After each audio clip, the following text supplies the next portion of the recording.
Yo, what's up, everybody? Welcome to the Slip Encounter Podcast. We are here at the Kenichi Bed Studios. I'm your host, BINK. Host GOLDENBOY on his way. He'll be here shortly. But man, oh man, we got some hot topics to talk about in boxing today. We got two up-and-coming prospects out of the area coming on the show today. We got DWAYNE HOLMES coming in here, and it's his stable mate, David the Body Snatcher, coming on the show today. He's going to have a great episode for you guys. A lot of action-packed talk in here. You know, both of them coming off of phenomenal knockout victories. Got a lot to talk about with these guys. But, you know, we got some hot topics. We got some hot topics in the boxing world, man. You know, everybody talking about Alicia Baumgartner popping positive with the PEDs. Canelo and Charlo, you know, that's another hot topic.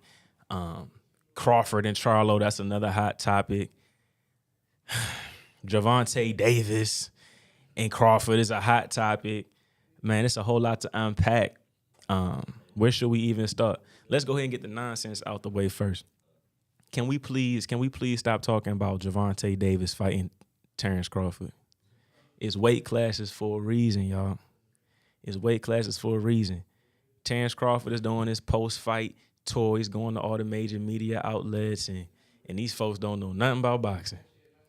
And the first thing they want to ask him is, will we ever get a mega fight between you and Gervonta Davis? And of course, him being a professional, he's not going to duck no smoke. But at the same time, he's letting y'all know this weight class is like, if he want to come up here and fight me at 47, that's on him. But you got to understand, Tank ain't a big dude. Tank 5'4" on a good day. On a good day, 5'5" max. He ain't going up there messing with no damn Terrence Crawford. It's weight classes for a reason, guys. It's weight classes for a reason. Let's get off of that. Let's stop bringing that up. Let's stop asking Terrence Crawford about Gervonta Davis. There's bigger fights out there for him. You know, Jamel Crawford going up to 150.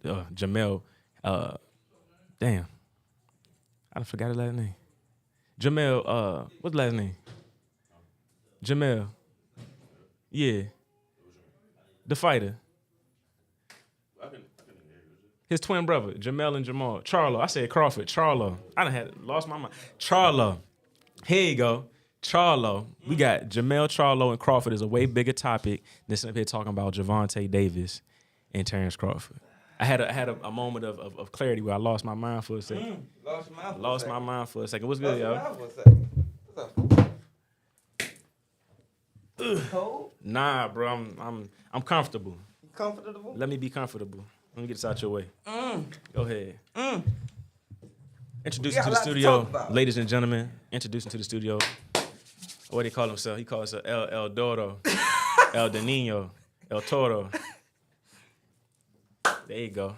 What's good with you? I missed everybody. It's been a while. Missed y'all. Been a few weeks. It's been a minute. So what we talking about? Shit, everything. It's a lot to talk about. I was just briefing folks on how we got to stop, you know, putting Gervonta Davis and Terrence Crawford in the same sentence. That don't even make no sense. But it's a hot topic. You know, Terrence is going on this tour. Seriously, we really doing this? I have to get out the way early because we're not gonna talk about it no more. Okay. You know, he going on this tour. He's hitting all the media outlets. He's hitting Breakfast Club and Drink Champs. Yeah, and all these major platforms, as he deserves to. But if you're gonna interview somebody of that caliber, do your research. Why you ask him if he's gonna fight Gervonta Davis? Because people look at it as the whole Roberto Duran situation, like he gonna move up and then challenge the welterweight guy, and it's like Tank a little too small for that, bro. Tank ain't Duran. He's not Duran, dude. He's not even gonna throw as many punches as Duran. So no, I doubt that's gonna happen. But that, you know who started that? Dumbass, my mixtape started that. My mixtape. I saw. Yeah, something. They posted that mess. They started that mess. They stay doing that. Them say cheese. They be starting that bull. Like, they be saying that. So that's what made that turn into that. For real. Like, well, can he beat that? I'm like, are you sick?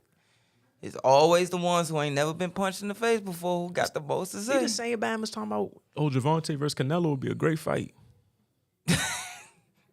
40 pounds, 40-pound weight difference. Look at my face. Man, Gilbert Arenas was talking about the fight. Was talking about Spence and and Crawford about how Spence lost weight. He said, why would he lose 170 to get to 147?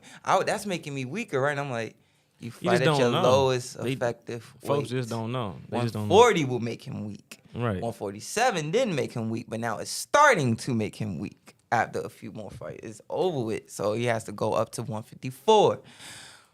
But don't you owe me something, Binkinson? What are you talking about? You don't owe me nothing, Bink. Oh, you know money. No, yo, come on, Binkster. Come on, man. We got something to talk about. Cause when I tried to get you on here that Sunday after the fight, you was nowhere to be found. I tried to get you on the home show. You was nowhere to be found. About Spence and Crawford. You was nowhere to be found. I ain't been nowhere to be found. How much I've been You was working, nowhere to be found. I tried to get this man on Sunday. Was no response. Dead to the world. Then that week, through the home show, nowhere to be found. That next week, I go out of town. Let's do a Friday one. Nowhere to be found. So get to the point, bro. I think I done said the point. What do I owe you? Yeah, you wasn't wrong. Huh? You wasn't wrong. About picking Spence? Yes. Half the world was wrong. Half the world. It was a fit. Everybody. I said it was 50-50. I didn't expect all that now. I didn't expect that. So I ain't gonna lie. Me and Metro was talking about I didn't expect that. That's been my whole point the whole time. Like, somebody was gonna be wrong or somebody was gonna be right. Because that fight was so hard on paper. Looking at that fight was so hard to say who the winner was gonna be.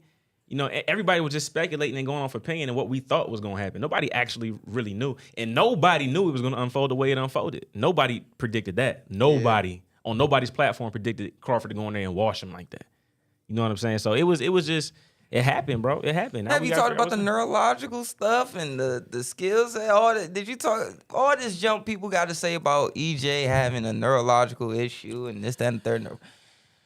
People want to say, we never seen a referee get in the ring that early and he didn't use a pen light because it happens wouldn't have almost been every weekend. Yeah, because Boots for what, 2 weeks prior to that, and they kept getting in the ring for that one. They're starting to change the rules. If you now. pay attention to boxing every week, you'll see it almost every week. The ring doctor gets in the ring during the fight and checks out the fight, especially if he has like a nod or he's taking sharp, clean punches. He'll get in and check him out. A hard round. If it's a hard round, period, they're gonna get in just to look. They're changing that rule, kind of in the sense of unwritten rule of it ain't got to be a knockdown or it ain't got to be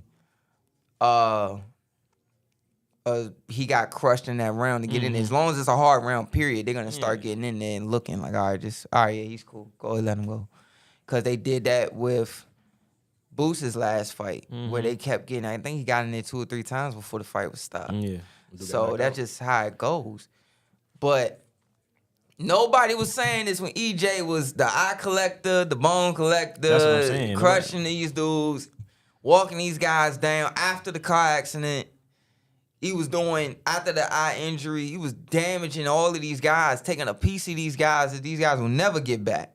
For the rest of their life, he took pieces from these dudes that will change. Some of these guys ain't fought since.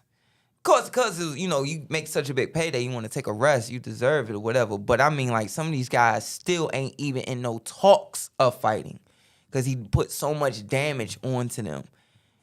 Nobody had nothing to say then. That's why it's not a valid excuse to say, his neurological issue is why he lost to Crawford. Y'all wasn't saying that when he beat the hell out of Danny Garcia. When he beat the hell out of you guys. You guys were even worse than Danny. Nobody said nothing about neurological anything then. He's talking about his focus because he dropped his mouthpiece. That was the topic. Everybody's talking about his teeth, but that's not a valid excuse at all. I ain't gonna make no excuses for him. I mean, visibly there was something different with him. He didn't look the same at all. Coming into the fight, he didn't look the same. You know what Big 30 the said? Face-off didn't look the same or nothing. You know what Big 30 said? What was it? 30 said, as soon as he came out the entranceway, Big 30 said, he looks done. Like, he looked drained. Yeah. Mom said, as soon as the camera went to him, Mom said, oh my God, he looks drained. He looks exhausted. And Mom said, look at his eyes. And Suge goes, look at his eyes. And I was like, yeah, he's dry. He's born. But I ain't think nothing of it, because you don't want to speak that, how I was raised in boxing, you don't want to speak that, kind of hush about it, whatever. It's like, all right, let the fight go as it go. But Now all of this junk about, oh, he can't move left to right. He can't go this. Bro, come on, man. Seriously? First round, he looked phenomenal the first round. He won the first round. Yeah. But then it's like he was after going to the second round. He was winning the second, then he got caught. Right. It was a flash. It buzzed him, though. That definitely buzzed him. I'm sorry, but for me personally, Special K, my close-up. Thank you. The whole thing for me, though, is that the jab, the inside control. With the Crawford? From Crawford? Yeah. Yeah, it was beautiful. The inside control. He couldn't do nothing with it. People said, man, that was the biggest thing going into it, man. Terrence ain't gonna move him. He ain't gonna move. He ain't gonna move Earl. He ain't gonna do this, that, and the third. And I'm like, that's what a lot of people thought. When I saw in that second round when he went on the inside with Bud, and Bud not just shouldered him, but literally threw him. Because sometimes what happens is, so what happens sometimes is when the hands come, like, go on the outside of my hand real quick, you go and move out. Mm-hmm. He not only did that, he went out and moved him. And effortlessly. Not just that, but sometimes when that happens, it could be, oh, he got arm position, inside position quicker than me on the inside of my arm and got me or whatever. Mm-hmm. But no, you could see Earl go like this. He went and leaned back and then had to get back into it. I'm like, okay, the fight's different now.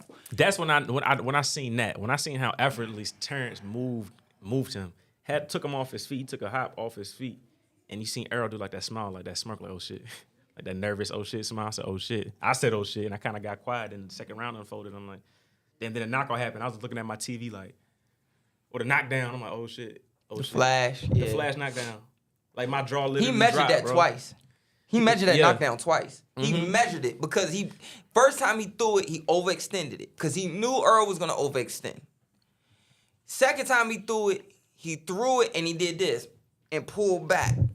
And I was like, okay, soon as he overreach again, he's going to throw it. And next thing you know, my mother called you like, he looking for it. And I knew what she meant. It's like, pow, and I was like, God almighty. You can hear it. Mm-hmm. I'm gonna land it, and I was like, "Oh, he's hurt. Yeah, he's hurt. Terrence is a bad boy, and he is a bad boy. And he gonna do this. I hate to say it, but I could see him doing the same thing to Charlo because Charlo fights so similar because you in camp together all the time. So he fights very similar to him, and it's like I always preference my comments by saying there's weight classes for a reason. 100%. But skill set wise, and I said it going into Bud fighting EJ, I'm like, yo, he has more tools in his toolbox than Earl. But Earl's fundamentals are beautiful. And that's what I thought was gonna help him prevail. Fundamentals in every sport I've ever played. The guys with the fundamentals that lock in the fundamentals, they last the longest. Mm-hmm. They last the longest, So I'm thinking, Earl with the he's tough, man. Inside he's strong. He'll be able to, control that portion of the fight. If he can control that, he can walk away with this W by a small margin. I had it by a small margin. I didn't have him, walking through Terrence and beating Terrence decisively. I had to be in a small margin of victory. So when I seen the latter happen, a complete 180, I'm like, damn, Crawford is a bad boy. And even at 54, they rematch at 54. I got that. It's gonna unfold the same way just because of what I saw, just from what I saw inside the ring that night. I don't think Earl can do anything with Terrence Crawford. I don't think anybody at 54, and I'm gonna go and say I don't think anybody at 60 is really gonna be. If Crawford wanna go up to 60 and test it out there, I don't think nobody up there beating him neither. But he's a bad boy, man. And I never took nothing away from Crawford. I never said he wasn't a great fighter or he couldn't be Spence. I gave him all the props. I gave him all his dues. I gave him all his props. I just chose Earl. Yeah, you didn't. I picked Earl. This boy done pulled a goddamn on. Yes, I did. I have a whole milk pie. Get the hell out of here. Anyways, that's my celebratory eat. I lost my train of thought. So, hello, people. Took me right off my topic. I don't know what the hell I was talking about. Damn. My thing is that now, yes, he's making this run and everything, and EJ deserves his. Spit the water out, bro. Spit the water out. Spit the water out. Spit the water Hell out. no, bro. Spit the water I ain't out. never seen nobody just effortlessly pull a damn oatmeal cream pie, Lil Debbie drain out their pocket. Hey, That's crazy. Hey, things happen, man. Emergencies, all right? Emergencies, bro. But man, I'm sorry. I got him beaten. And the sad part is, Jarrell looked like a hater during that whole 24, not 24/7, all access. When you was sitting there talking to James Harden, Jay Harden said, "You in his weight class?" And he said, "Nah, I'm at 54. I already did that." And I'm like, "No, he did it before you. He did it at 40. He did it at 40. He did it at 40, dog. He did it way before you." Yeah. And I'm like, bruh, this dude, you know what? Let him focus on Canelo. He got a major task in front of him. Yeah. Let's talk about that a little bit, man. How'd you feel about the press conference? And I don't give a damn about that press conference. how do you feel about what they talking about? How do you feel about how do you think it's going to unfold? I don't care about that either. You don't care about the fight? I don't care about the press conference. I hate when people do it. It's useless chatter to me. It's useless chatter, but we still got to entertain it, man. This is what we got to talk about. This is what's going on. This boxing news. It's boxing news. Go ahead, get yourself a concussion. And then we had a doctor come here and giving you a test. Dude. They had a really basic They ain't gonna say press much to each conference. other. It wasn't much chitter chatter. Jermell was actually pretty humble in my opinion. I didn't expect him to be out there and be that respectful, humble. We gave Canelo all his dues and props, you know. But looking to the fight, I don't even know who I pick in this fight yet, man. I don't. It depends on which version of who shows up. If Jermell that fought Castaño the second time show up, okay. If Canelo that shows up that fought John Ryder shows up, he in trouble. You know, it just depends. If we get the Canelo that showed up against Triple G, against Danny Jacobs, spell a different story. It's just who's gonna show up that night, in my opinion. Do you feel like Jermell going from 54 to 60 is too much of a jump? Because when I'm looking at them during the press conference, that's what I was saying. Jermell was so much bigger than Canelo. Yeah. Noticeably. I can't believe people were surprised by that. Noticeably. Like, why are y'all that surprised? I'm not by that, surprised, bro? but They took a picture but- years ago when they still had dreads. Yeah, he's a naturally bigger guy, but I'm talking about he looked more filled out than Canelo already. Yeah. Already, I'm like, okay. Which really ain't a surprise because Canelo's coming up from what, 47? He started his career at 47? Yeah, when He was a younger dude. 15. Then 54. So 54, you can say 54. 54. He So was 15. he really doing the same thing. He come 54 to 68. Canelo can do it at 7, 5, 6, whatever he is, 5, 8. 5'8". Yeah, Charlo can do it too. So I don't think the weight's gonna play a major role, like the two divisions. Yeah. For Charlo to come up to, because I feel like Bro. he making 54. He's making 54. I don't think he's a 54 pounder. I think he could easily compete at like big as 60. hell. That's what I'm saying. He's just making 54. But what I mean is that I'm talking about the rounds. For instance, I remember our Winky Wright fought Bernard Hopkins. They did the fight at 175. Everybody was like, "Oh, this gonna make Winky stronger," because he ain't got to cut some. Because remember, Winky fight at 54, 60, you know, and he was so sluggish, and it wasn't sharp like he usually is. So that's what I worry about. It's like, okay, we know he's gonna make 68. We know he's gonna be strong. But when it gets to round 7 and 8, getting to 12, how well does he hold it? How sharp does he use his thing? Because sometimes you could feel it. That's why there's always a way. Oh, I feel best at. Like, for instance, I saw an interview I was watching with Julio Cesar Chavez. He was like, when they was asking about fighting Floyd or whatever, he said 47 he beats me, but 35, 40 were my weights. I knew those weights. I was perfect at those weights. Right. At 35 and 40. 47 he beats me. I just could not figure out 47 that weight. Like, it was just, I felt sluggish. I felt this. I felt that. I couldn't really, the Chavez it wasn't really there at 47. Right. That says it right then and there. That makes sense. Exactly how that statement is what I worry about with Charlo. I got you. A couple more topics real quick before I guess get here. Good luck with that. Let's talk about. I want to get your opinion on Alicia Baumgartner first, and then I want to talk about Oscar Valdez and Navarrete. That holy shit. But go ahead, 'cause I talked about Baumgartner a little bit. But did you see what Jessica McCaskill said about Slim. Go ahead, bro. Go Oh my God. I was at work, man. She said, I'm probably gonna lose my deal with Match. I'm probably gonna lose my next fight for saying this, but I'm gonna air this shit out. I'm gonna air this out. Slim. Firstly, I'm gonna start from the beginning. I'm at work trying to help patients. I'm trying to help people feel better. Man, when I heard 9 days and how long it took for the urine, Cause I draw blood, do all that stuff, do this, do medicine, I'm like, hold up. That math ain't mathing like it's supposed to math, bro. It ain't mathing. So I'm sitting there like, hold on, something ain't adding up. Next thing you know, Alicia gets on.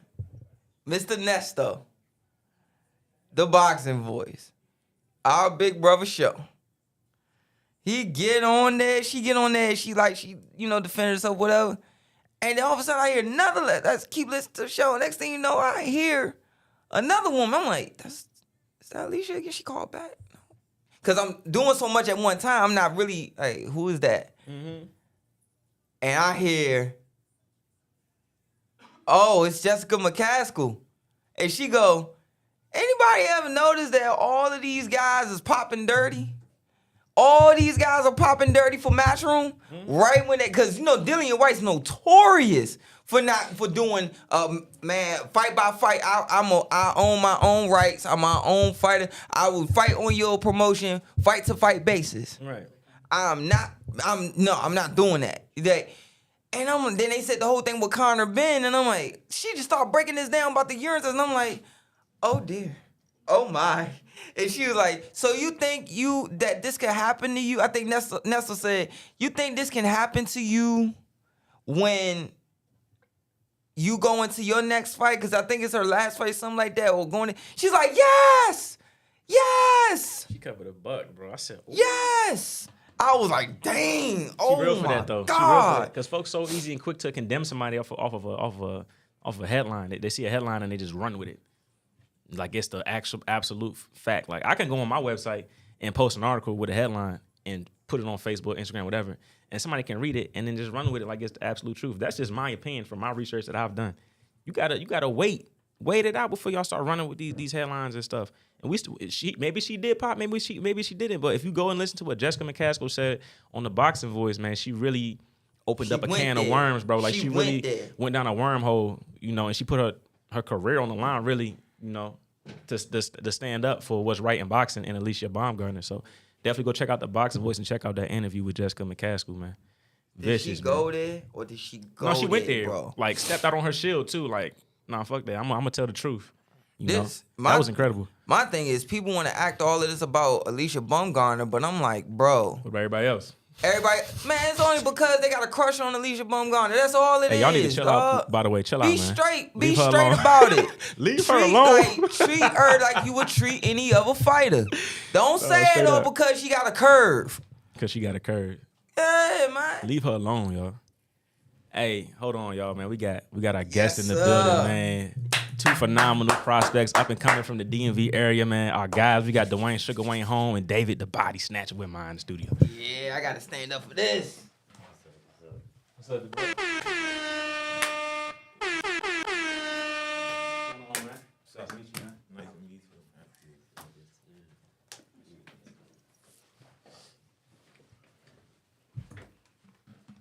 I've been trying to get this guy on the show for a minute. For a while, man. I think his mom went to school with my uncle. Oh, for real? And we was like, yeah, let's try to get it. I'm trying to get in touch with it. Then he fighting again. I'm like, dang, I can't get him.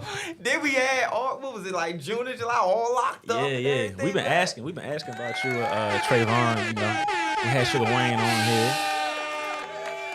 Indeed. Y'all good? Microphones good? Yeah, they good. Yeah, all right, for sure. But welcome back. Yes, and then welcome. Yes, welcome to the Thank show, you for man. having me.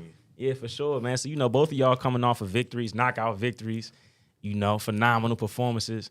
I want to ask you first, how did you feel about your performance? What stood out the most to you about it? I feel good about my performance. I did what I was supposed to do, what I said I was going to do. I said I was going to get them out there, so that's, I give myself an A. But, I'm one. Hopefully my next fight I get some more rounds. But I like getting the people out of there though. Cause I got some experience. My last fight in Vegas, 4 rounds. So sometimes I just like my coach tell me about trying to keep up the knockout ratio. And that's like how you earn your money in a way. So I'm trying to keep up that. That's about it though. For sure. Man, Wayne, it's been a long time coming, man. We was talking. It's been what, like a year since you last fought, or a little bit more. About a year. About a year, and you kept having these fight dates on, and it kept getting postponed. And like the day before the fight fall out. So you could just talk about that a little bit, and then finally get a chance to just let that out when you got to fight this last time.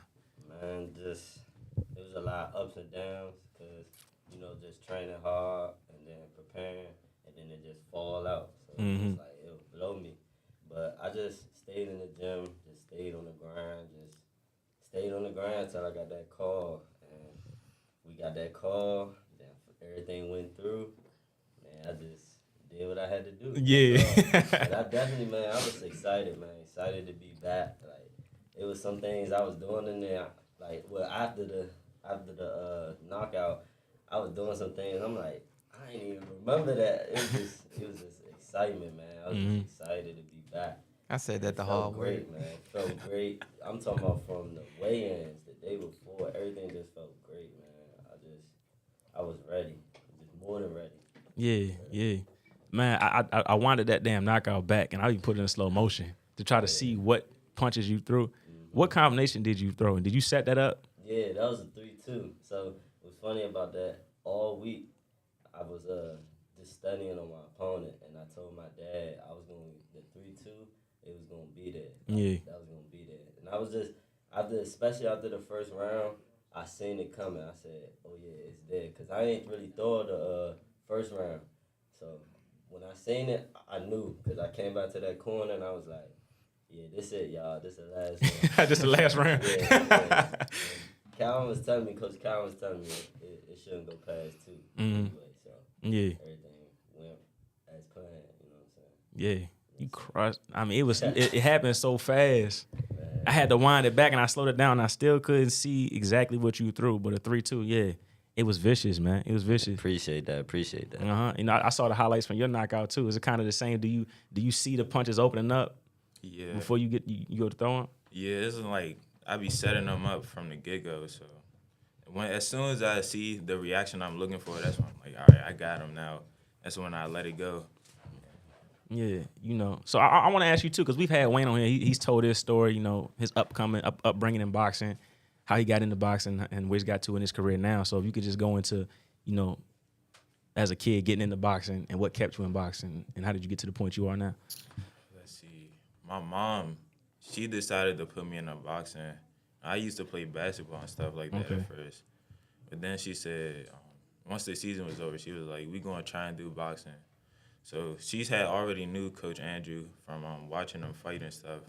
So she took me over there. And then from there on, I fell in love with it. I've been with Coach my whole amateur career, my whole pro career. Been together 6 years. He just taught me a lot. That's my family right there. So. And it's bigger than boxing too. Like if I was to quit today, he'll still have my back. I'd still be able to talk to him and everything like that. Right.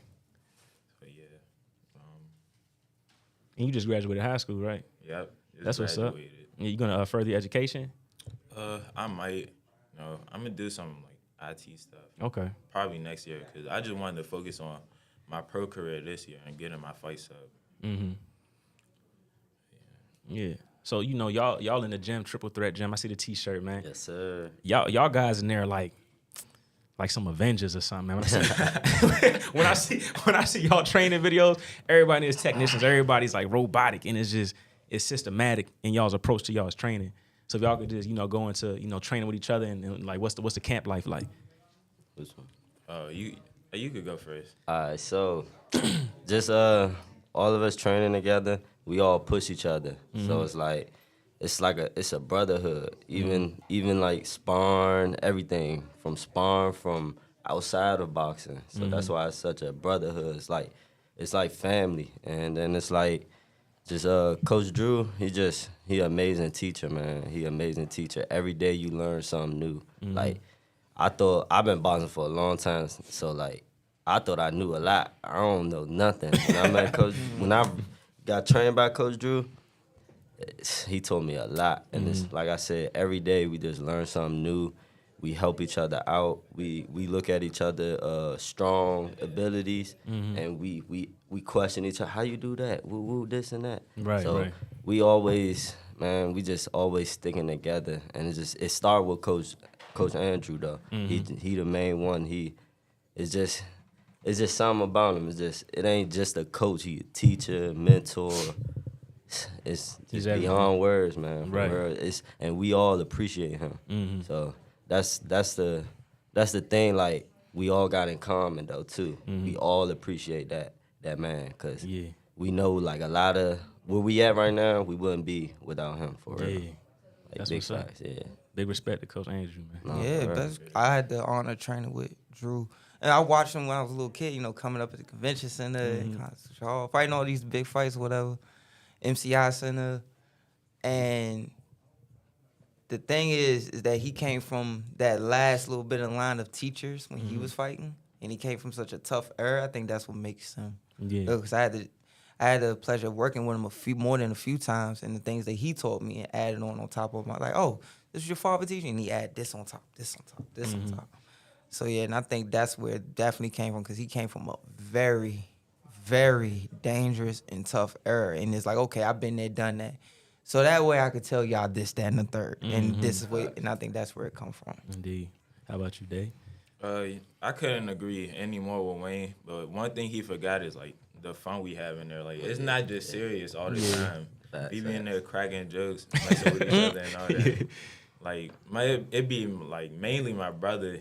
He be in there. My brother DALY. He'll go around. He try to like start wrestling with people and all that. Coach be making his own little jokes. It's just a real family in there. Yeah. That's one thing I appreciate the most.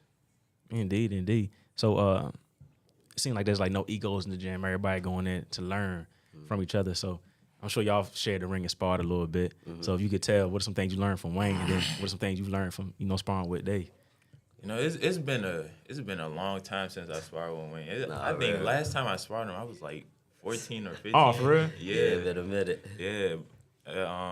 The stuff I learned from him is that like it's always going to be somebody better than you. Cause I used to think that this little smart, like he's small, like I'm thinking like this little small dude going to do stuff to me, and then once I got in the ring with him, it was like teaching moments and stuff like that. And he was telling me stuff I could work on, like how to use my range.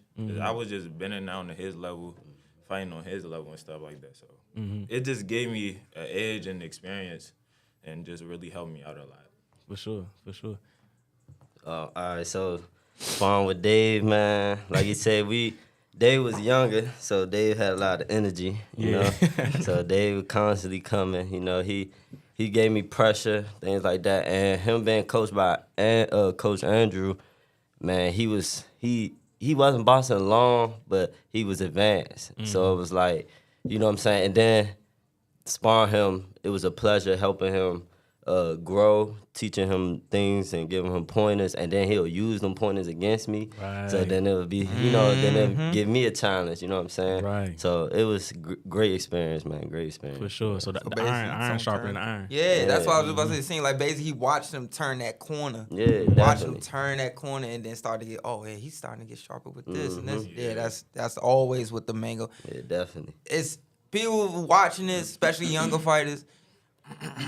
It may sound like that's how it's supposed to go, but sometimes it don't always go that way with gyms.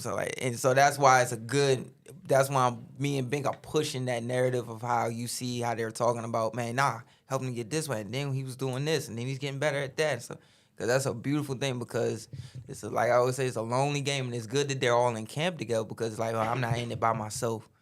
Now I got Wayne with me, I got Dave with me, we training together to this point, and y'all all coming up the ladder together. Some gyms it'd be the guy already a champion, this guy's a prospect. It'd be a different narrative some different times. Indeed, man. So you being so young and already making leaps and bounds in your career, you fighting on Showtime cards and stuff like that. is that putting any pressure on you, or is this a moment that you prepared for, being such a young age?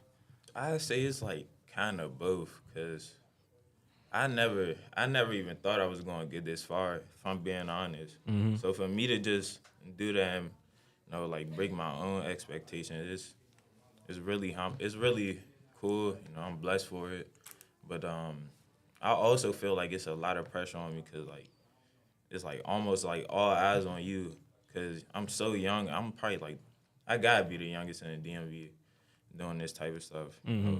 These type of cars is a different atmosphere compared from home shows, and like it's just, sometimes the pressure is there, but then other times it'll be like, all right, I got this, and be real relaxed, stuff like that. But it's like 50-50 sometimes, depending on, like, I say like my last fight, that's when the pressure was really on me, because the dude was 3-1 with 3 KOs. And I only had one fight that ain't even last a round, so I was like, all right, I gotta be locked in for this. And then all that stuff go away as soon as you step in the ring. Yeah, that's what I have to learn, like, how to get over that stuff. I want to get over it before, but I can't help it most of the time. Keep them nerves, man. Keep them. Trust me, keep them. Indeed. How about you, Wayne? I know it's hard for you to get fights, man. It's people don't want to fight you.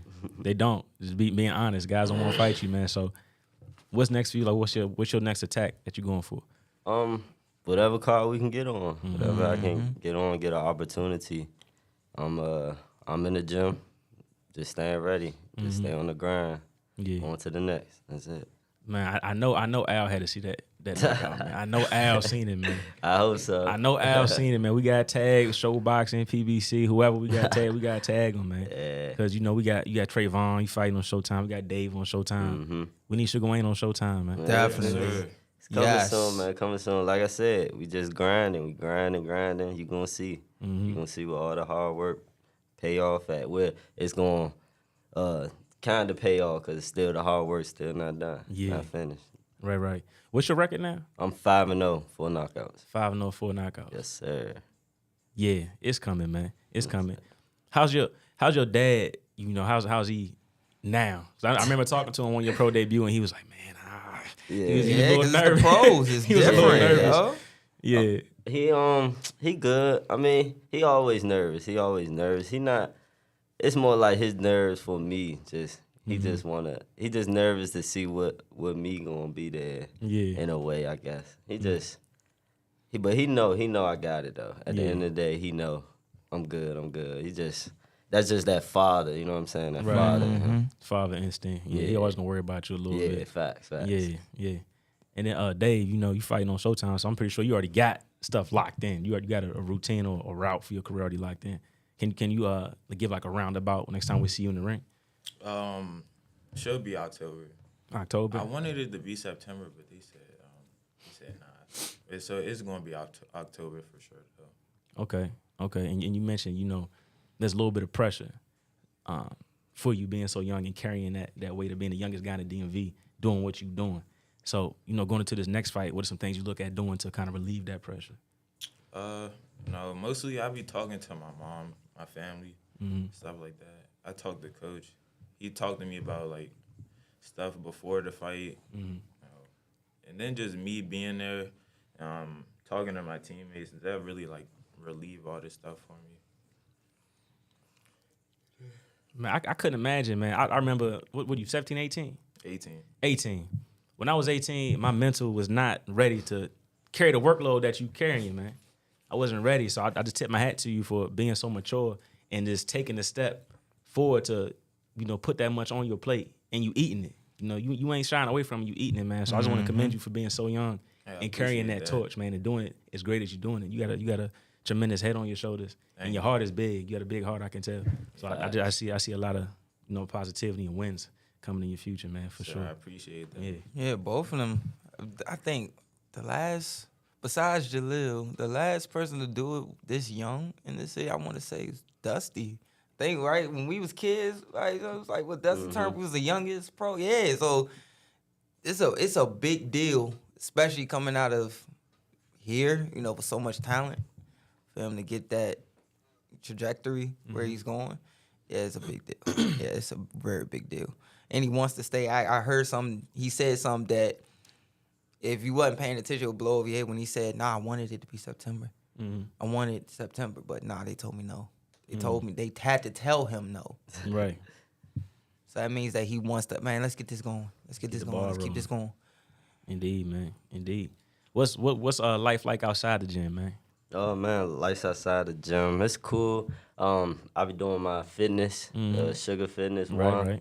on Instagram. Yeah, be doing that. Training a few people. I wanna get some kids, you know, come through so we can get that wanna compete. Right. So yeah, so I can start going on shows and stuff like that. Like coaching. Yeah. Okay. Right now I help Coach Drew. Okay. Time with my teammates fighting on shows Yeah. and things like that. So just been doing that. Just been around boxing. I love boxing, so it's fun. Yeah, so yeah. I'm love what I'm doing. You know what I mean? For sure. What's the joy you get out of coaching? Just when I look back at it, like it just showed me how much I was taught. You know how much I learned. So it just be like, dang, I really learned so much. And then like, when you tell a person do this and they go do it, it just feel good, you know, and it work too. Yeah, and it work. You be like, oh yeah, I know. Then you be ready to tell them something else, you know what I mean? So it just, like I said, it's just being around boxing just helped me stay around boxing. That's all. Yeah, for Just sure. love it. Yeah. And in turn, it's probably keeping you sharp. You know? Yeah. You're learning from teaching. Facts. Yeah. Facts. Yes, sir. That's what's up. How about you, Dave? You know, outside the ring when you're not boxing, what are some of your hobbies, things you do? I mostly just like I be chilling for real. Yeah. I play the game, might go outside, might go to the mall, some stuff like that. And if I'm not doing any of that, you know, I go to my teammates' fights, go and support them, try to help out where I can. Yeah. I got a pretty simple life. I like it that way though. Yeah. What games, sir? I play them all. I play COD, 2K. Keep it coming. Keep it coming. I be playing, you know, Fortnite. Like the games everybody be playing most of the time. Need to get on Fortnite with me, Trey, and Frankie. All right, man. I got you. We here. Okay. Oh man, I just got a PS5. I got my son a PS5, so I'm about to. You didn't get a PS5. I got for Big my son. Mac I got my you son a ain't PS5. touching it. You ain't touching But it. I'm about to try to hop back on the sticks, man. It's been years, so I gotta get my. Man, you're my not level gonna do back my up. nephew dirty like that. He gonna be like this. Nah, man, sit down. Cause you know them checks only come with one controller. One controller. Yeah, nah. Like, oh man, It's my hold turn, on, bro. hold on. Yeah, you heard him the first. He said my PS5. Then he said, "Oh, my son." Yeah. Exactly. He said mine first. Yeah, feel like mine. Damn. Took me forever to set that joint up, man. What? Took me It took you forever to set it up. Yeah. I ain't know what I was doing. Yeah, I had no idea what I was doing. What was the last system you said you had? Watch this. What's the last system you said you had? I had a well, my dad had a PS4. Last one I had was a PlayStation 2. And like Golly. the last Exactly. that's- the It's last a whole that's a different minute. setup. That's a minute. HDMI cord back then it was the yellow, red, and Nah, I white swear to- joint. the last Madden I really played consistently was 2003. I ain't really played Madden You since didn't then. even play Madden 5. I didn't play Madden 5. I didn't play it. I don't Wasn't even on remember. it. I don't even remember. He said, "Damn, he 03. mad." I wasn't. I was barely talking. Man. Right. Oh man. Damn, man. So do y'all watch boxing? Do you watch boxing? Okay. Yeah, all the time. How'd you feel about Oscar Valdez and Navarrete's fight last week? Man, that was a good fight. You know. Both of them are warriors. Oh, fact. They made it a slugfest. That's what people want to see though. So they entertain the fans for sure. Yeah. How about you, Wayne? Yeah, same thing, man. It was a war, man. Just flat out war. Yeah. And they definitely put on a show that night. It was Man, what? fireworks, like from first round. Just, yeah, them some warriors for real. For sure. Do you think those are the kind of fights we need more of to keep boxing and fans and casuals, you know, tapped into the sport? I mean, style makes fights. So that's just, yeah, I don't know. I mean, yeah, it's great for boxing, yeah, of course. But just style makes fights. So, yeah, just, Right. yeah, style makes fights. I'm gonna give you my opinion on the fight. Here we go. I'm gonna get your opinion. No, I feel like the Mexican warrior like lead up and build up to the fight and everything like that. I feel like they kind of had a chip on their shoulder where they had to go up and live up to the expectation everybody had of them being two Mexican fighters. Yeah, they promoted it They that promoted way. it that way. They was promoting it that way. And if I'm Oscar Valdez, I'm like, can y'all at least let me do my game plan Let him do first? his thing. Like, That's what I'm getting to. Because I feel like Oscar could have beat him if he Damn. would have fought his fight, but he lived up to the hype of what it was supposed to be and what everybody wanted it to be.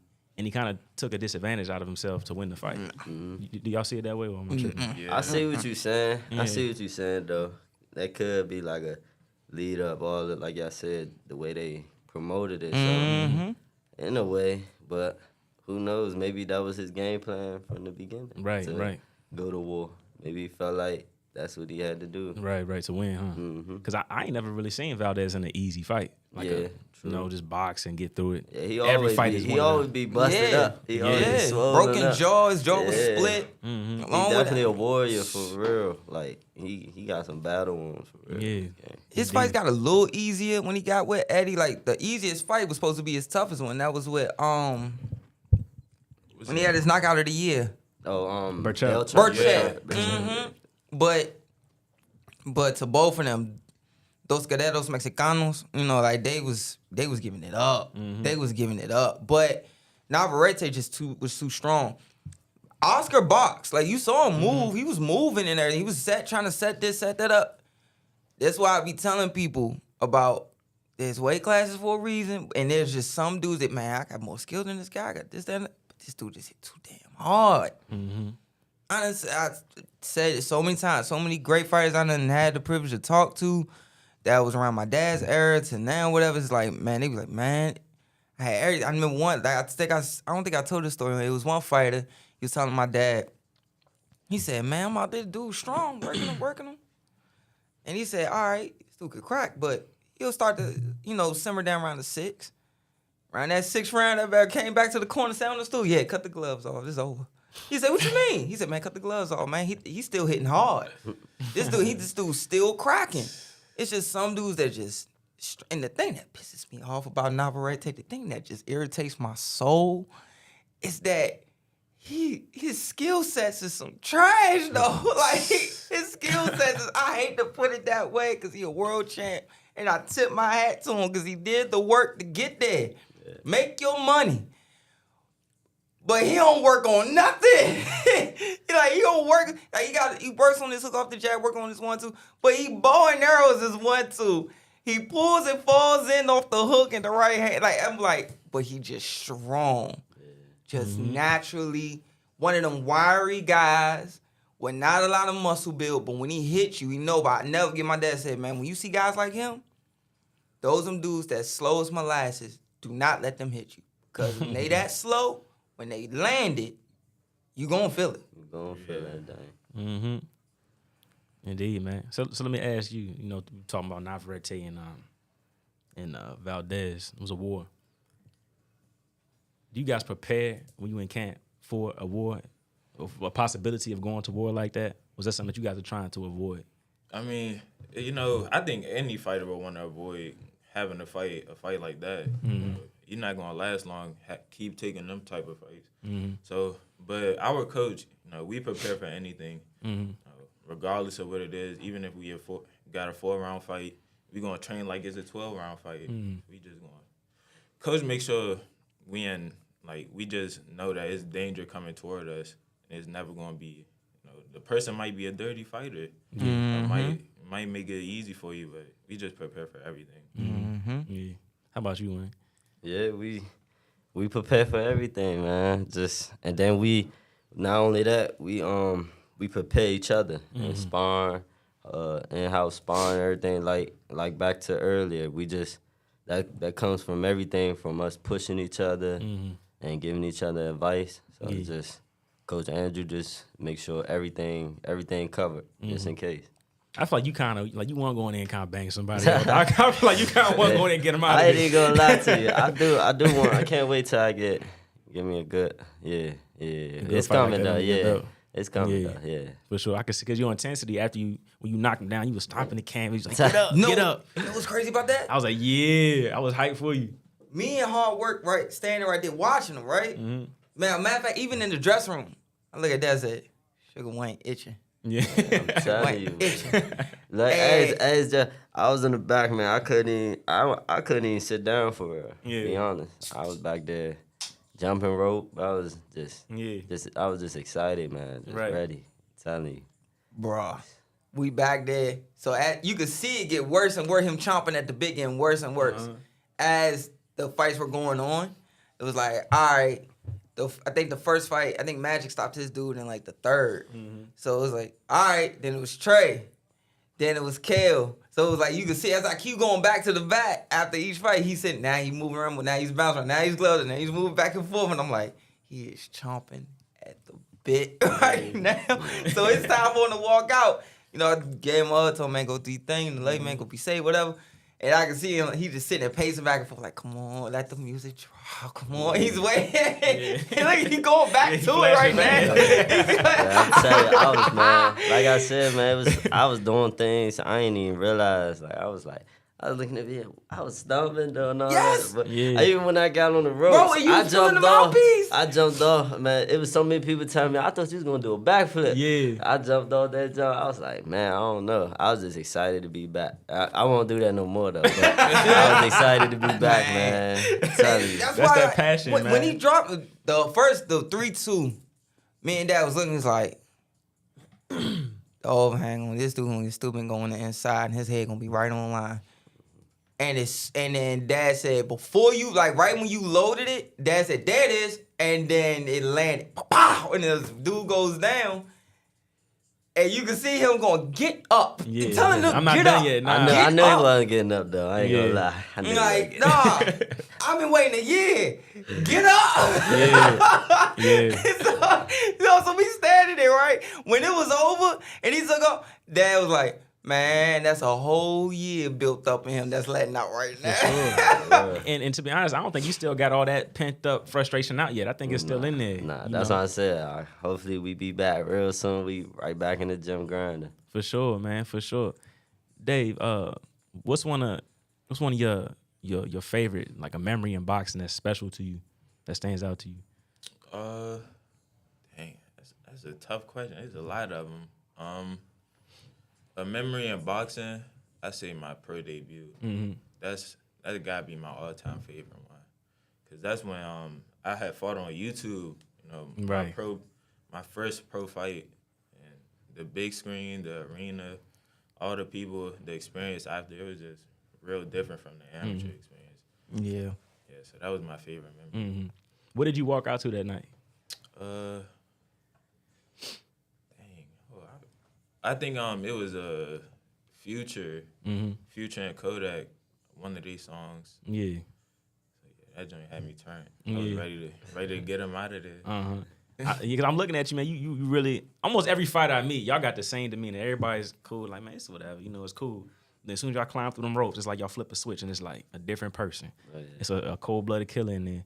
So how do you flip your switch? What do you go, you know, what steps do you go through before the fight to flip your switch when you step in the ring? I just be thinking like about how I could help my family out by doing this, by winning. How much it mean to win. I don't like losing. Like I'm not a sore loser now, but I hate losing. So I think about that. What could happen if I lose or how I lose, and then I think about the person across from me. Like, it's a grown man coming in there, try to take your head off. So that's the main one though. That one that'll really get me like, all right, I gotta go in there and do this and do that. Excuse me. When it's like a person, you know it's an actual person that's coming there to do some harm to you. It's like, I can't let that happen. That's my process. That's your process, yeah. Thinking about your family and everything. What are I some just things you did. promised your Fighting mom? You grown promised her a men. house, a car, stuff like that. I told her she know it's coming soon. She Yeah, know. you know, for sure. Facts. So, Yeah. where would you buy your mother first house, and what car would you buy? She always wanted a Benz. I'll probably buy her a white Benz. And first house, somewhere in Maryland, somewhere away from DC and stuff, because I know she hate the ghetto, so that'll be that's my idea.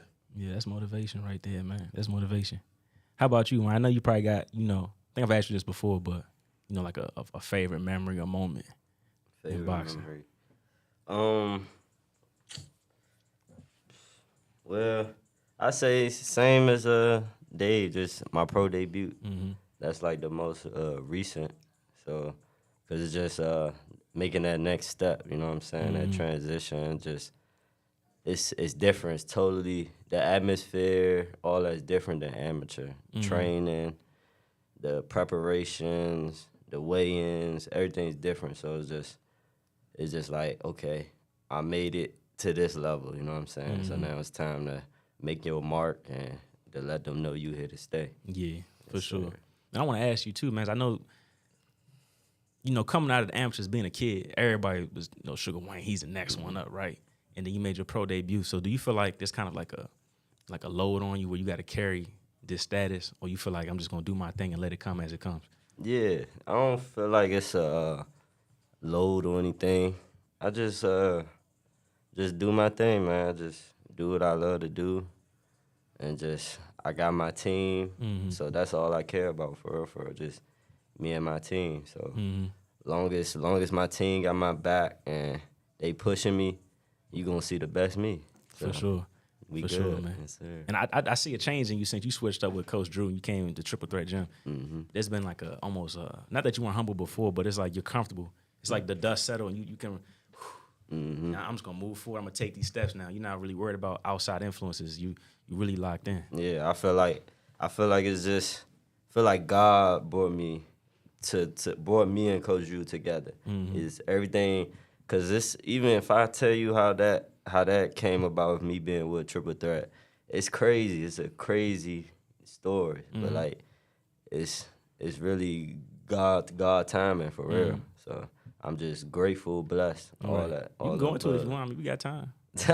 No, it's just basically just I used to train at Sugar Ray Leonard in Landover, and they was renovating, and we needed a gym to train at. First we was just training in the garage, me and my dad, just staying busy, and then we needed a gym, so we found out Coach Andrew was like probably 10 minutes away. He was closer than Sugar Ray, so we like, all right, we gonna go there.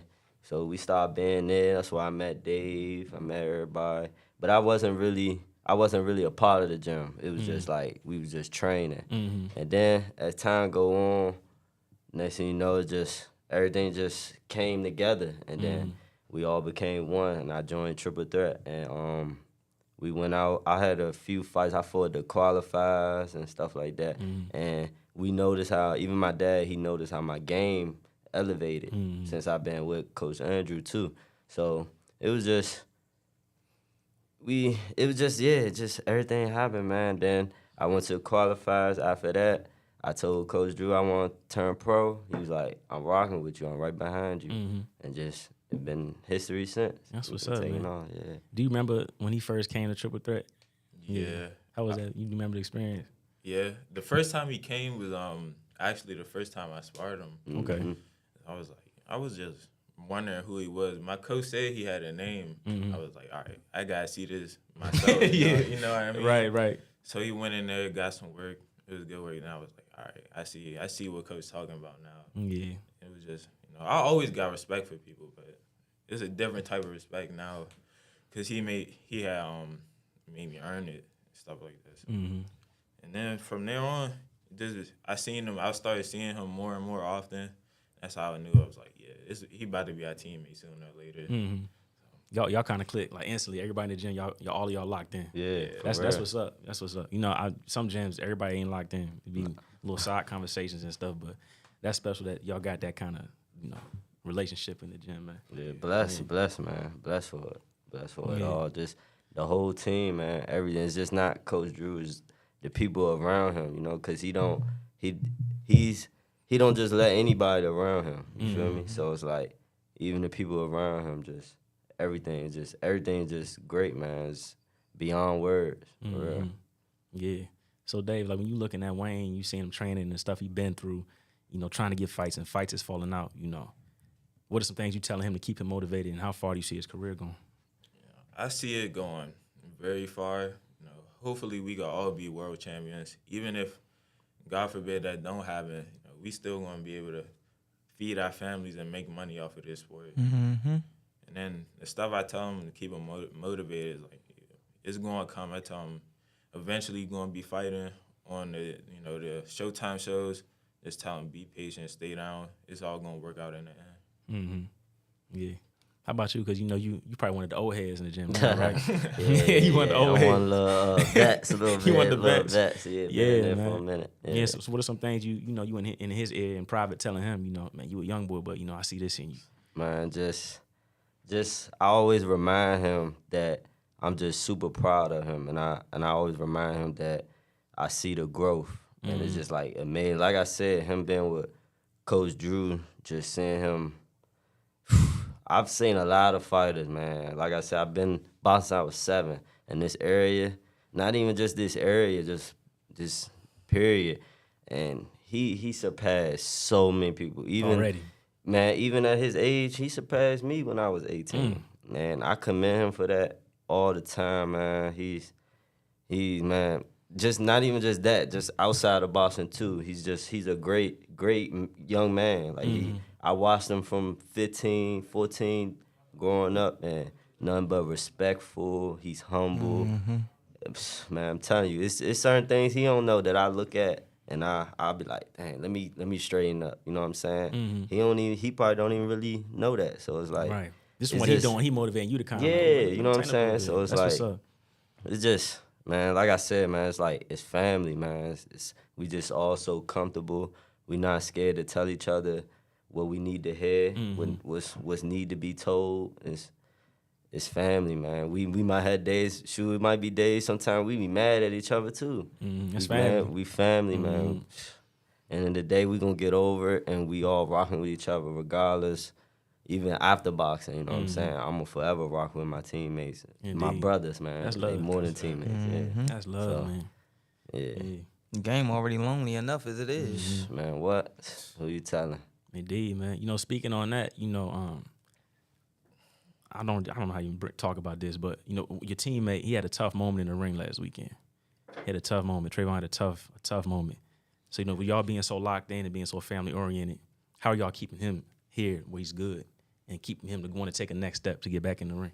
I mean, we support him, man. And we all won, man. We all won. So we all won, man. So just he definitely gonna be back. It's a lot of people say what they want, say this, woo woo, but it's, man, trust me, this opened up more doors than y'all didn't even want to be open. So this is gonna be, Yeah. like I said though, we all won though.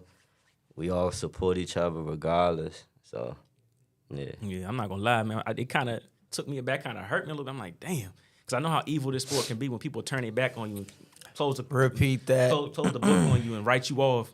You know, so it kind of hurt me because I seen what happened to Greg, and a lot of people walked out the gym on him, walked out the arena on him. I'm like, damn, you know. So it hurt me that he may have to experience something like that. But to know y'all are locked in as a team, that kind of, you know, put me at ease a little bit. You know what I'm saying?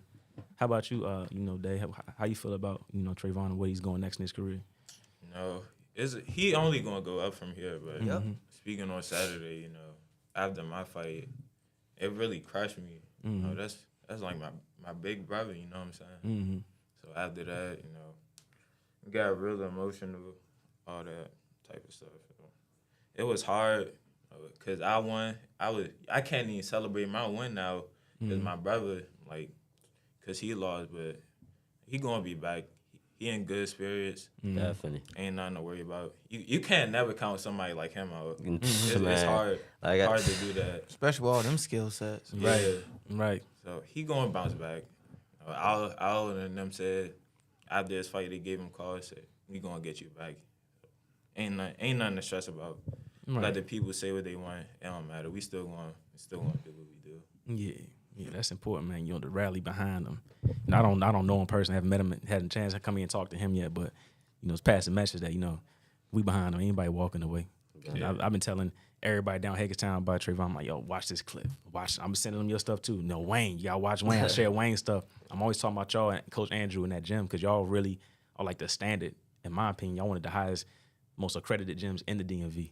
So y'all set the standard, you know, with discipline, appreciate that. everything like that, you know. So I'm pushing y'all stuff and you know, just pass the message that, you know, we support them. We ain't turn our back on them. Definitely appreciate I that. mean, why would somebody want to turn it? I mean, I get it. These days, it's not like back when our dads were in the business and Coach Drew was in the business, stuff like that.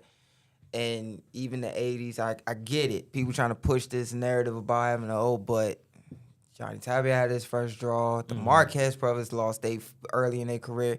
Coach Drew lost early in his career and came back and won and became top ranked. I want to say ranked in the top 3. I want to say for 7 years. I might be wrong with that, but I know I'm close. But shit happened. Manny Pacquiao. All of them, all the greatest. Mark Too Sharp Johnson, early in his career, I want to say. So it could go down the line. And it's like, did it change their skill sets at all? No. It was just something that split second that took place. And then you let them rest, and then they come back and they make their skill sets even better. They continue on. Right. If this was in the 80s or 90s or the early 2000s, people wouldn't even sweat this. Right. At all. No one would be talking about it. At all. They would say, oh, young prospect lost to a veteran. No big deal. All right, like Azuma Nelson when he lost to Salvador Sanchez. It's like, oh, when Azuma Nelson lost, it was like, oh, now we see what Azuma Nelson, as long as this war don't take a lot out of him, we know what Azuma Nelson is, because he just lost to Salvador Sanchez. He went back and forth with Salvador Sanchez. Instead of taking it that way, they taking it and run with a narrative, you know, and I feel bad for Trayvon with that, because anybody who knows the game and knows what it's like to pull in on the inside and go back and forth with somebody, you know that, man, this boy nice. This boy got it. Right. He got it. Right. I like what Wayne said, though, about that just opened up doors y'all don't even want it to be open. It's like y'all let the Grim Reaper out now. Nah, the Grim Reaper been out. It's somebody, man. I'm telling y'all, man. Man, look, I don't need, y'all gonna see. Y'all gonna see, though. Right. Definitely. I like that, man. Definitely. I like that. How y'all feel about, you know, the next biggest fight we got coming up is Canelo and Jamel. Which y'all's picking that fight? Hold up. Before y'all go, before y'all say it, before y'all walked in, I had said, there's weight classes for a reason.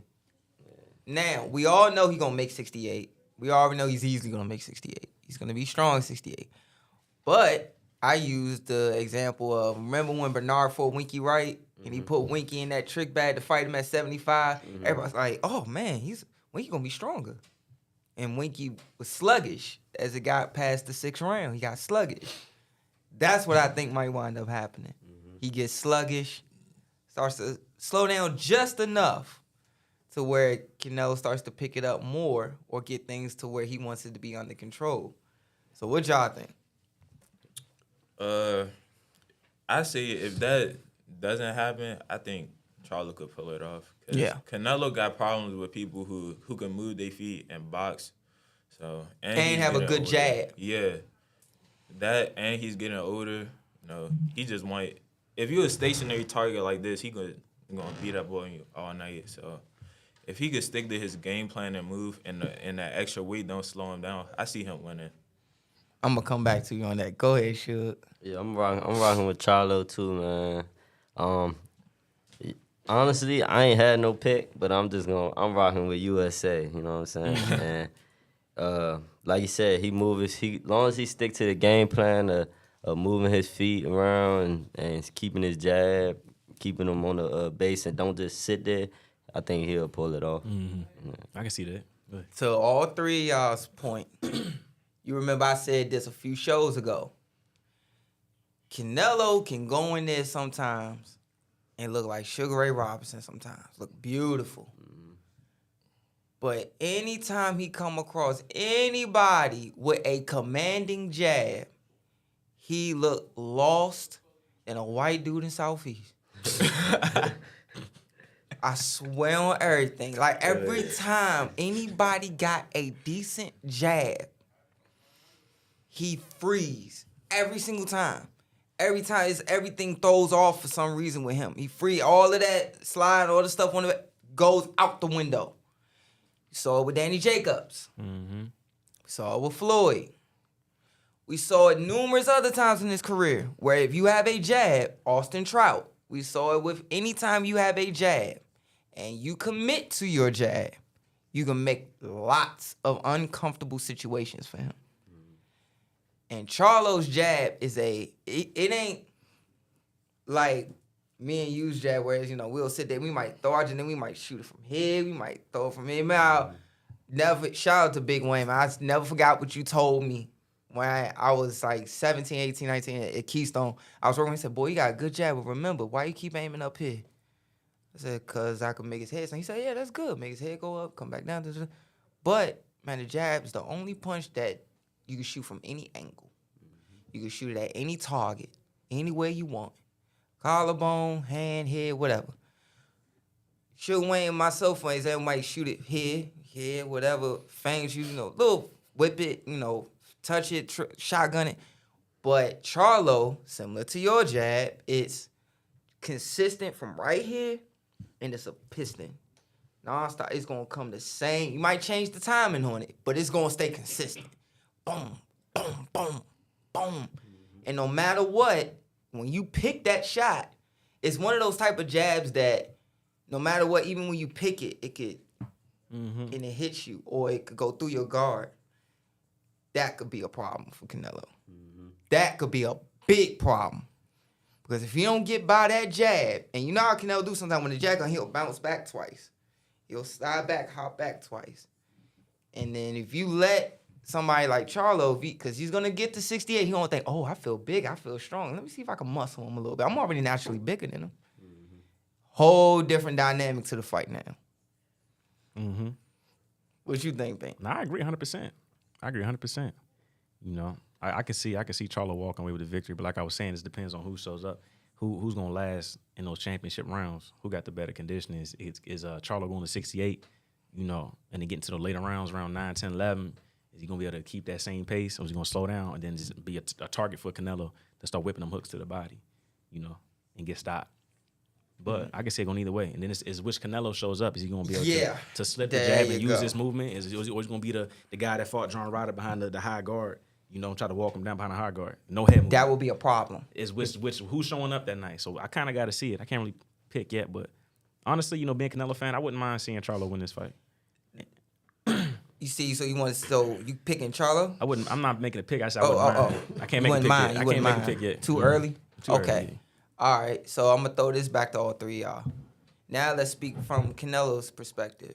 What if he goes and he does to Charlo what he did to he bought Dave Size, Callum Smith. Callum Smith? You need some water? Faint, look up top. Yeah, go ahead, sure. He's like, man, this is a podcast. We do what we want. Go on. You good. So if we be faint, start coming and hitting him in the shoulder, breaking down this, which I'm pretty sure Coach Drew will be teaching you in another 6-7 fights. Oh no, he already did it. Yeah, how did I know? Oh, he man. teaches all that now. So. How to break your fighter down? Yeah. Hit him. Anywhere. The hips. The thighs when you in the clinch. The thighs in the clinch joint. Hit them in the thighs when their legs lock up. All that. Yeah.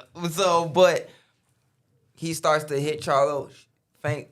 Shoot him in the arm. But my thing is, if I'm Charlo, I would do this soon as, because you could kind of see it coming when Canelo's going to do his 6 when he whips it, because he's going to touch your glove, then he's going to feint you, come over this way, then he does this. Sometimes he either grabs your glove, like push it out the way for a second, make you think something else, and then he shoots it. If I'm Charlo, I'm going to do this. Yep, come on, throw it. Come on, throw. And instead of doing this, put it here, block his hand, because it's coming from this angle. And he leaving himself this far. And sometimes when he do it, he drop his hand. He do this when he throws it. Catch his arm. Bing, come over top. Bing, catch it. boom, boom, come straight down the pipe because everything is open down the middle at that point. And then once you catch it, boom, come down the pipe, catch it, boom, boom. Like sometimes you can even drop it every time you want to just catch it and then shoot that 6-inch hook every time. But or catch it and then pull in and throw your shoulder right into his chest. Yeah. I would love to see if Charlo throws that. I mean, I know Charlo doesn't really do this. Like, you know, he doesn't go to Mantis or nothing like that. You know, he doesn't do Olympic guard. The most that he stays here and he catches, he stays disciplined with catching here. So I understand it. But I'm like, man, what if? Because I never understood why nobody's done that. They just sit there and catch it. They just catch it here. And it's not super duper fast or a lot of gloss behind it to be like, is it coming? Yeah, is it coming? None of that. It's just boom, boom, boom, boom. Same scenario, which is weird because at that level, you know, you're supposed to change the look every few times. So I'm debating on how that's gonna go. Yeah. And then the thing is, most people don't practice that type of stuff, like blocking his arms and stuff like Thank that. you for the compliment. Yeah. Most people don't practice that type of stuff, so when they see it, they just automatically shell up and let them keep banging on their arms. Yes. Yes. So what we were saying was another thing that Charlo could do is, you know, Canelo always do this. He touch your glove or he feint you, move his hand, and he come with the 6. It ain't got a lot of gloss on it. It's just boom, he throws it. Boom, and sometimes he don't even bring his hand back. He drop his hand and come over with it.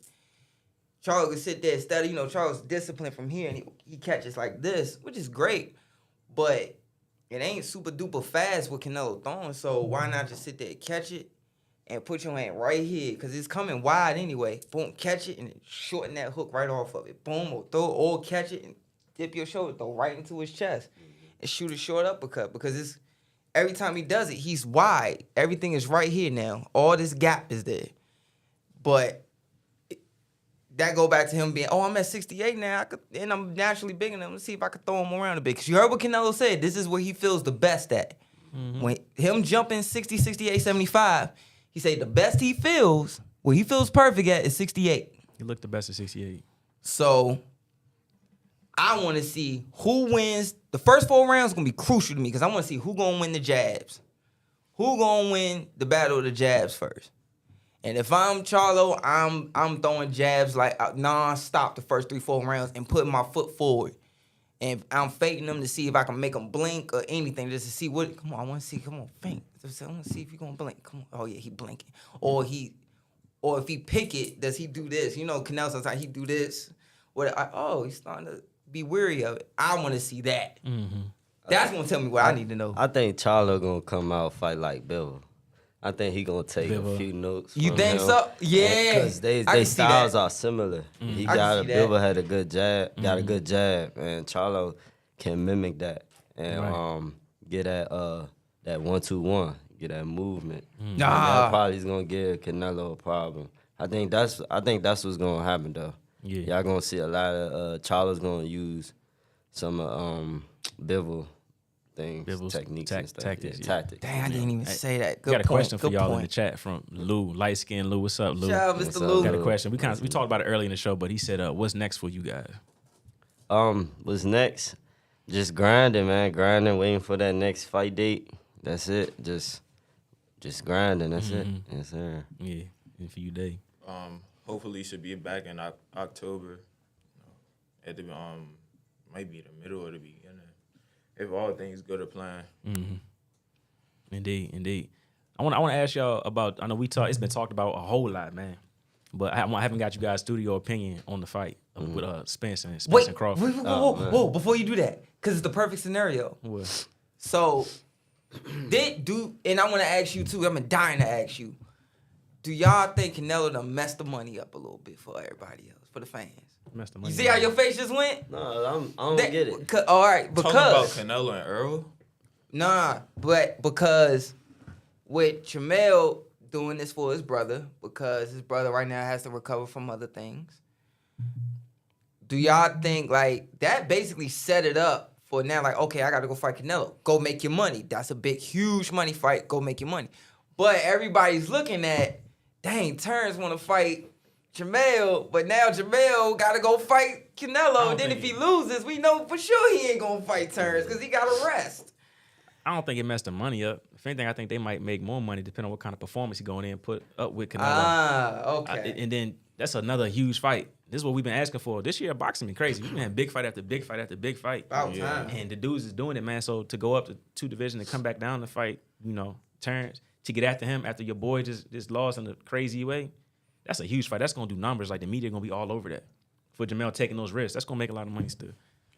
All right, go ahead. How I feel about the fight, I didn't want Earl to lose, nor did I think he was going to lose that way. So Nobody did. it came across as shocking to me and just show how many levels above Terrence Crawford is from everybody else in that division. I kind of couldn't even watch the fight. Like after them that knockdown second round, I was like, all right, it's about to go downhill from here, and he just like kept. I ain't even thinking from that one. Yeah. Dang, that's interesting. You said that. Mm-hmm. Yeah, he was just beating him down. Like it was kind of sad, but like that's a harsh reality of boxing. Yeah. Mm-hmm. What you think, Big Shug? Yeah, definitely was a crazy night of boxing, man. I had Earl winning, and I didn't expect him to go out like that. But he didn't look himself though, even from like the dressing room and stuff like that. He didn't look himself, but I give it hats off to him though, cause he got no excuses and things like that. So that just showed a warrior and the discipline and a lot in us fighters, you know what I'm saying? Because even after a loss like that, you know what I'm saying, he still got that determination. He coming back. He want that smoke again. He want that same man. Like Right. he want his get back. And a lot of boxers can relate. You can have a day sparring, you ain't do so good. You like, oh yeah, wait till I spar him again. I want that get back. So or even fights, if amateur and even pros. Some pros they run it back too. So it was definitely a crazy night of boxing, but hats off to Crawford. He was the best man that night, and he did what he had to do. It was either him or Earl. One of them had to go. One of them had to do it. So, man. Yeah. So let me ask y'all, do you think in the rematch at 54, do you think it plays out any different? Do you think Terrence is that much better than Earl will? As in, I feel like as in for his weight, I don't know, because you can't really say. Because, like, just like the Earl that showed up that night, that's not the Earl we normally see. Right. So it's like, how can you base that off of what Crawford did? And then we don't know. It can be that night. Crawford could be not how he was that night. And then Earl can be on. So it's like, you can't really call it. It's just who gonna come more prepared and ready to show up. That's it. Because they both great fighters. Like Dave says, it's the levels. They both up there. They the top two, the best of the 47 in that division. Right. So it's like, yeah, it's just whoever show up. Yeah. How about you, Dave? Yeah, Bud made me a believer that night. I'm not gonna lie. So, but even though he beat him down that fight, I still think it's a 50-50 fight, regardless, because Earl is still gonna be dangerous. Like if the Earl that fought Ugas show up, it's gonna be a rough night for Bud. So hopefully that version show up. Yeah. Cause I still think it was the weight cut for him. He just done with 147, so hopefully he be strong at 54. Yeah, I want to ask all three of you guys. All three of you guys are fighters. Have you ever, in your career, had a moment where you did everything right in camp? You lost the weight correctly, you hydrated correctly, you trained right, camp was good, and then you have an off night. You get in the ring and then you just off. Have you ever had a moment like that, and how did you bounce back? And did you realize what happened during that whole process? I mean, I say, yeah, I did. I think I had to fight 138. I had did everything right. And then the next day, I couldn't even make the weight no more. Like, my body just wouldn't let me. And then I just, that's when I realized that I might be pushing a little too hard. I don't know what happened, I did, like you said, I did everything right, ate right and all that, and my body just wouldn't allow me to do it. So it was kind of hard. Yeah. How about you, Wayne? Yeah, I had an amateur. Yeah, had a couple fights, few fights, where I just had a great camp, got my weight good, everything like that. But just that night, I don't know what happened. It could be just I don't know. Sometimes I had my legs was gone. I don't know. I had a couple nights, so it come with the sport. I just bounce back in the gym Monday. Right. We on to the next one, especially amateur, because it's like you got multiple fights. You keep going. So. Right, but it had, so for the casuals, I like what you said, like your body was telling you, I can't do this no more. So they're telling y'all that there's nights where you can do everything right. Errol could have did everything right, and then got in the ring that night and just physically you just couldn't perform. Definitely. And it's not no fault to the fighter or his camp. It's just physically happens, right? It can happen.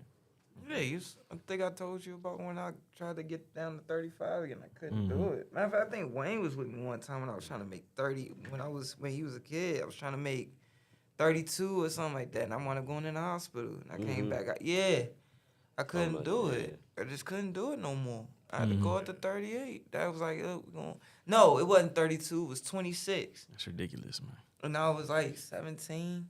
18, and I was going to it. I'm already sparring Norman. Norman was the pro in the gym when we was kids. He was like 4-0 at the time, walking through young. God dang. Right. But, sparring grown men, stuff like that. And it's like, all right. That was like, keep cutting, then we're going to see. And then with my situation, that was like, try to eat. You got medicine to take. We need you so you can't make that weight or whatever. Got down there, couldn't do it. It was like, all right, we're going to do 38. I was like, I could do 32. He said, nah, man, we're not doing that. And so, it just happens. When I was telling them before y'all came in, as soon as the camera turned to Earl, my mom, Big 30, saw him, and she said, oh, my God, he looks bone dry. He looks exhausted. And I was like, you think so? Because how sometimes things happen, you don't want to say it because you don't want to jinx, let the fight ain't even started, let him do his thing, whatever. But Mom called it before, and she's like, he looks terrible. He looks weak. And then he gets in there, and what took place. But it's like, you know what? Some people got to understand, man, it's God, you can't sit there and use that as the narrative of, he was weight drained. It's like, well, guess what? He's been weight drained for about 5 years. Like, he's been weight drained for about 6 years making this weight. Guess that's the thing. That's the thing y'all fail to realize. But to a point, like he said, though, like, you get to a point where his body could not do it no more. No more. $25 million is a good way to make you want to do it one more time, though, ain't it? Yeah, for exactly. sure. So it's like, he took a hell of a licking, but guess what? Everybody making all these excuses, but the dude who took the licking ain't making one. Ain't making not one excuse. The one who had to get in there and deal with that didn't make not one excuse. But you think you doing something admirable by talking for him? That's what people don't understand. The casual fans don't understand that type of stuff. No, they don't. And then the worst part is I don't do fight parties. Can't do it. He done invited me to one. The only fight party I may do is at El Paso. Shout out to our sponsor, El Paso, Big Roy. But he waiting for you to come through. He waiting for y'all to come through. Like, but yeah, we gotta come back, man. We gotta definitely come back. Yeah. And my thing is that you had this narrative. I don't do fight parties. I can't do it because it's loud. I can't hear the TV. And people drinking. And they loud. Then they always think they know what the hell going on and they don't. And there's always that one person or one girl dude sitting there going, yeah, that's how I fight. No, you don't. No, you don't. You don't. You don't fight that way. You don't. And it annoys my soul. And then the sad part is it was such a big fight. And I could tell you this, and you probably already know this, and I'm pretty sure, Coach, you already done told you this. But I done had, in paraphrasing, but basically I done had a promoter. I talked to a promoter one time. Promoter was like, I'm sitting there trying to put all my friends. I talked about it on the show. I was like, man, he was like, yeah, he wanted me to try to get him fighters or whatever. He was paying me whatever. And I'm trying to put everybody on, all my friends. Oh, yeah, this guy made is sharp, this, that, and that, slick, da-da-da-da. And he said, June, we don't care about, I don't care about none of it. It's the sales and stuff like that. And the worst part is about the casual fan is that I got to sit there and explain to this idiot about how good Earl is. But because Earl lost the way he did, they want to sit there and act like, I can't do fight part. I swear I swing on him. Like, I swear I swing on him. Like, man, this dude a bum. This was such a big fight. Dude, do you know who that is? From the amateurs to now, do you know who Earl is? And that's what makes it so bad. But like I said, $25 million is one hell of an excuse to make 147 again. Right. Or to sit there and take that licking. That's the purpose of the show, though. And that's why I like having fighters come on here and ask y'all those questions that casuals don't know nothing about. Like the weight cutting process. So, for example, like when you about to make your weight, what do you fight at? 147. You at 47, so you can definitely talk about this. Jesus Christ. What do you walk around at, when you're not in camp? Like 50, 58, 50, 58. So you don't try to stray too far away from 47, right? Yeah, so, Coach always said never be 2 pounds, like 10 pounds over. Right. So that's what I live by. Right. So let me ask you then. So when you going and getting ready for camp, where, if you can talk about this, it's not a secret or nothing. When do you start the weight cut process, like the weight, getting that water off of you to make the weight for the fight? 2 weeks. 2 last weeks? 2 weeks. Okay. So I don't like sauna suits or nothing like that. Mm-hmm. I don't wear sauna suits. So I just start, the more you run, the more weight you'll take off. So pick up the runs, make sure you drink enough water to actually get a good sweat on.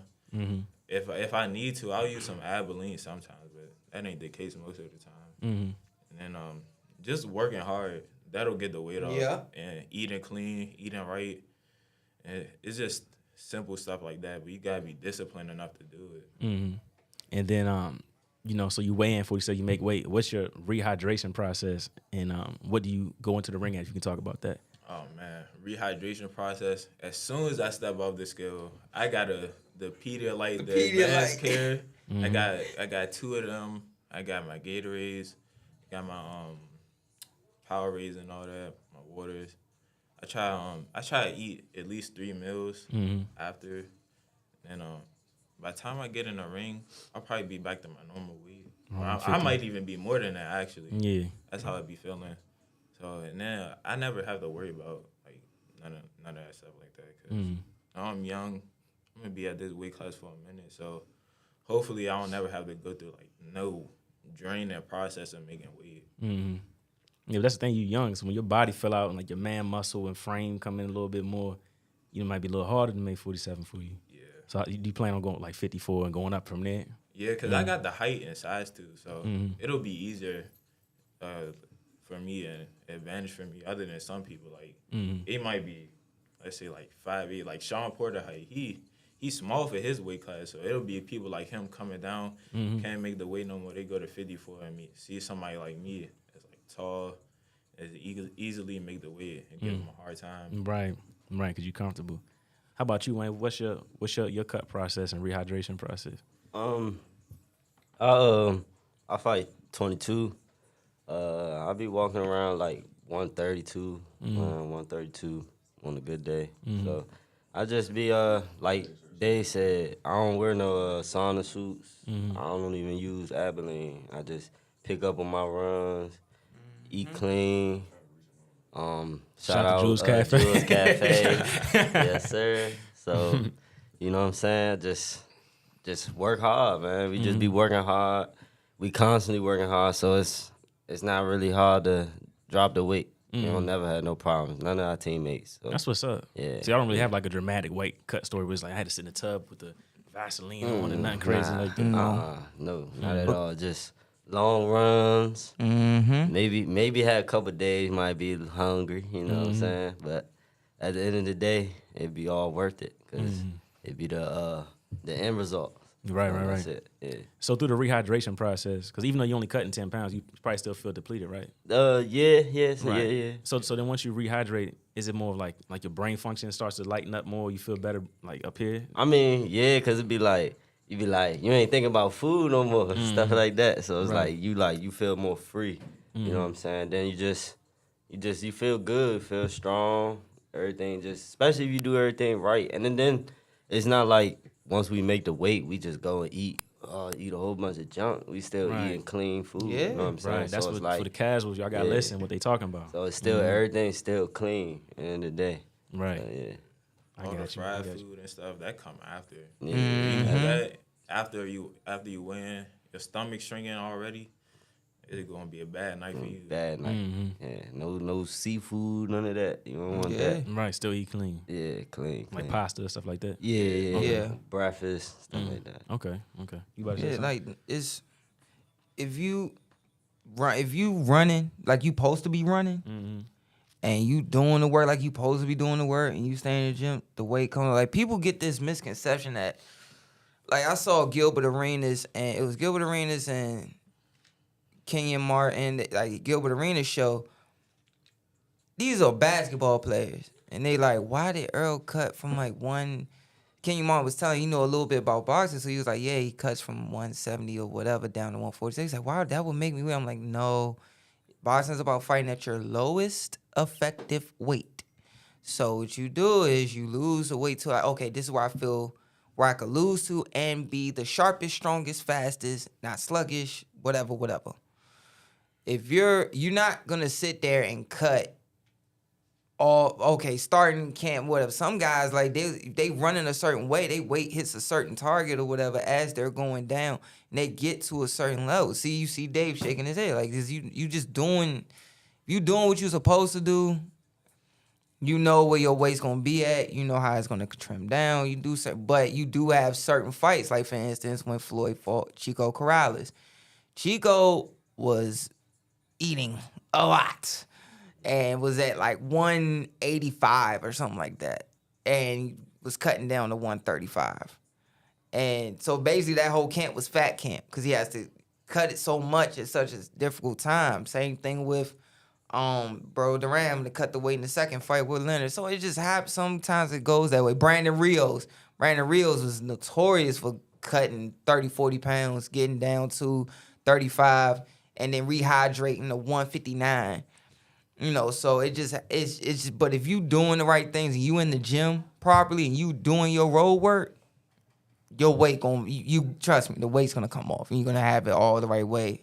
And then it all comes to what Sugar Wayne and Dave was talking about all right, eating this way and doing your due diligence, basically.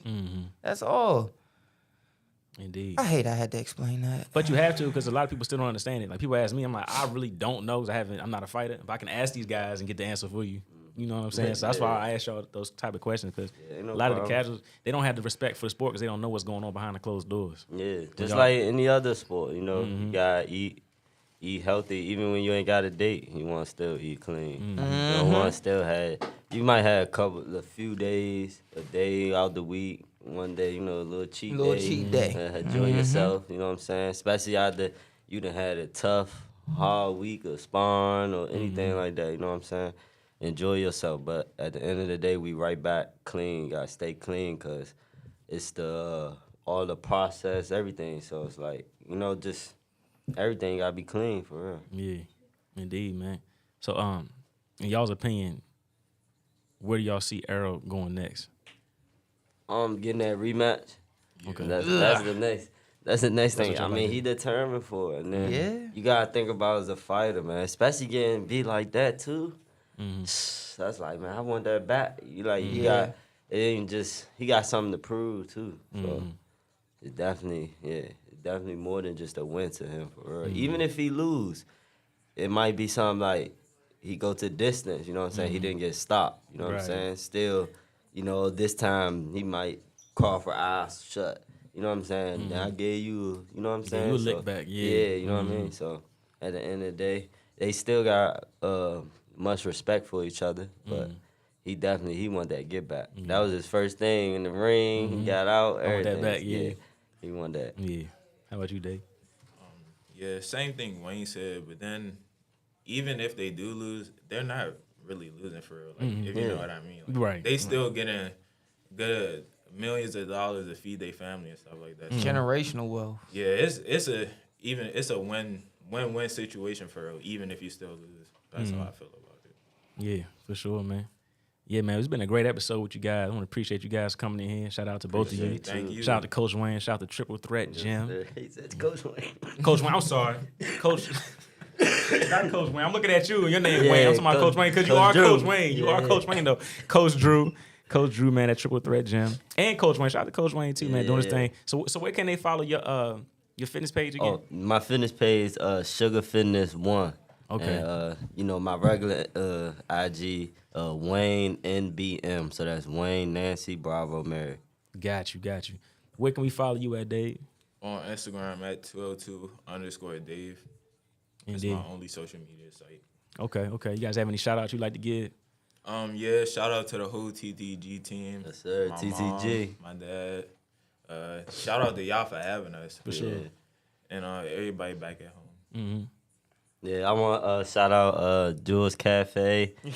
Shout out TTG.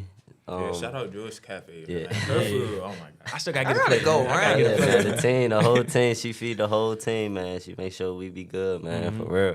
What's the name of it again? Jules Cafe, 21. Miss Jules. Junior the Golden Boy is gonna be coming through. Oh yeah, she know you. She probably tuned in right now. So, shout out TTG, man, Cousin Andrew. Man, look, we coming, man. We all coming for real. Indeed. Y'all gonna see us more, man. Indeed. Yes, Indeed. sir. We're here for it, man. And we got more. It ain't just me, Trey, and Dave. We got some killers, I've seen Stephon. it. We got some Bricklayer. killers. Yeah. We got some killers coming, man. Some amateurs. They turning that corner for sure. They and, like that. And Yes, we work with indeed. them too. They We work got two with amateurs us. coming. Mm-hmm. That's going pro next 2 years. Three. Three. Yeah, for three sure. amateurs that's coming. So Oh. you'll definitely see our team will be on them pro rankings, all that. Yeah, you'll definitely see it. Okay. Yeah. Love to Which see it, means man. we could see Coach Drew get Trainer of the Year in the next 5 years. Definitely. I told him that at the Thump Yard. I said, you're going to be Trainer of the Year coming up very soon. Definitely. For sure, man. Definitely. And it ain't even about that to him. That's the whole Yeah, he that's- don't care. He don't that's the care. beauty of He it, could man. care less. Mm-hmm. Tell you. Yeah. Indeed. Anything you'd like to say? Nah, man. You already know what it is, you know. But, man, you carry yourself very well, Dave. Well done, man. Well done. Keep doing your thing. But, seriously, you fight at 147?